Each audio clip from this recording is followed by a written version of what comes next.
So, you clicked on this video because you want to know about Dota. Okay, you're about to enter a world 18 years in the making. I'm talking video games, comics, anime adaptations. There's a lot to go over, and this is not your grandpappy's fantasy world. All right? Heroes die, they get shit-faced, they have sex, gods are real, and they also get shit-faced and have sex. Look, there's a ton here, but I'm gonna put you on a crash course to get you ready for the lore of Dota Dragon's Blood. So strap in, because we are gonna start at the beginning. And when I say the beginning, I mean the beginning. Before time, before space, before gravity, light and dark, there was but a thought. In the nothingness before the universe that was created, a singular entity existed, the primordial mind.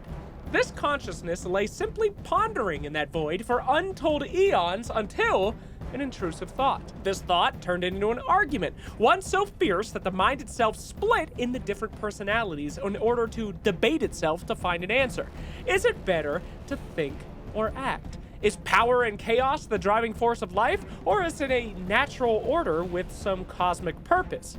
The debate raged, growing from simple discourse to hate and disdain. This argument shattered the mind and split it into two distinct selves, the radiant and the dire. Now I'm gonna skip ahead a little here, nothing major, just the formation of the universe and then the elements and gravity, blah, blah, blah, blah. Let's get to the Mad Moon. Eventually, the two warring personalities would be contained, trapped within a prison of rock, sharing a cell in the center of a celestial body and flung into the void so that they could do no harm to the growing universe. But gravity did its thing, and eventually that rock became a moon to a vibrant living world. Using the energy generated by their orbit, Radiant and Dire were able to finally escape, shattering the Mad Moon and sending fragments down to the planet below.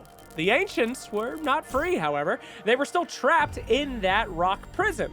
But now, on a living planet, they found that they could extend their will to the creatures around them, draft warriors to their cause, to fight willingly for their ideas, physically alter them to prove their side of the argument was right. And the best part?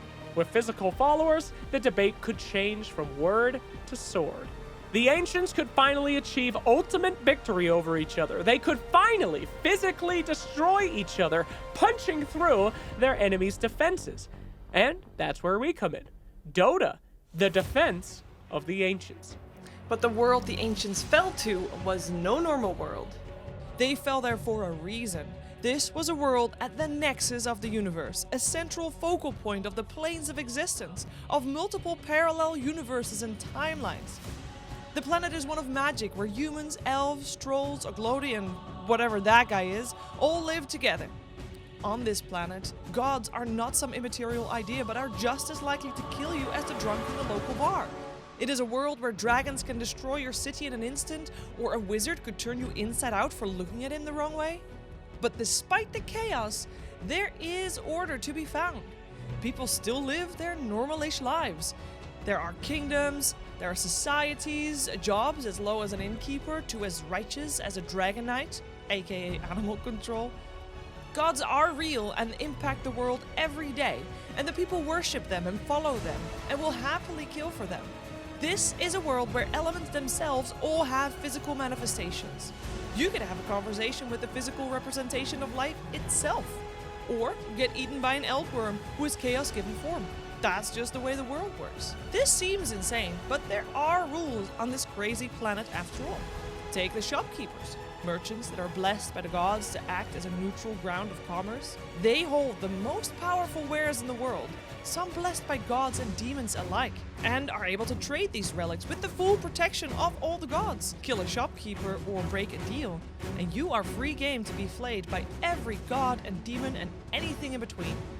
See, it's not all madness.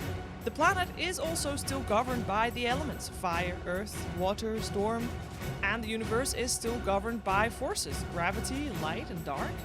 But here, you can just buy gravity a drink. But this story isn't all about this cosmic hoo-ha. That's all background. In Dragon's Blood, we follow a normal man making his way through this incredible world. You see, us Dota fans, we have only seen the end of this story. The Battle of the Ancients, the ultimate fight. This is what we have been playing in Dota for more than a decade. confined to one little battlefield and the heroes that happen to be there. But each one of these hundreds of heroes has a unique story, a life of their own that before now we could only imagine from 2 sentences of background lore. With this series, we as longtime fans or first-timers get to see these stories brought to life. In Dragon's Blood, we follow Davion, the Dragon Knight, on his journey to the ultimate battle, the enemies and allies he makes on the way, and get a glimpse of this living world 18 years in the making. And with that, I think you know about 2% of the Dota lore. I think you're ready. Welcome to the Dota universe.